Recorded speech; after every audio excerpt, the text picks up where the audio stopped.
امام علی علیہ السلام کی خدمت میں ایک شخص آ کر عرض کرنے لگا، یا علی، وہ کون سے اعمال ہیں جو انسان کے مرنے کے بعد بھی فائدہ دیتے ہیں؟ تو امام علی علیہ السلام نے فرمایا، اے شخص، میں نے رسول خدا سے سنا، 3 چیزیں ایسی ہیں جو موت کے بعد بھی انسان کو ثواب دیتی ہیں۔ پہلا، صدقہ جاریہ، کوئی ایسا اچھا کام کرتا جائے جس سے اس انسان کی موت کے بعد لوگ فائدہ اٹھاتے رہیں۔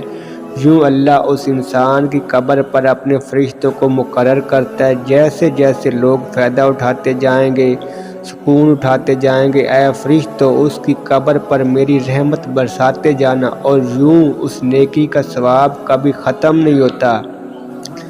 دوسرا، وہ علم جس سے لوگ فائدہ اٹھائیں۔ جو انسان اپنا علم کسی دوسرے انسان کو دیتا ہے، جب تک وہ انسان اس علم سے فائدہ اٹھائے گا یا وہ علم کسی دوسرے کو دے گا، جس سے ثواب کا حصہ مرنے والے انسان کو بھی ملتا رہے گا۔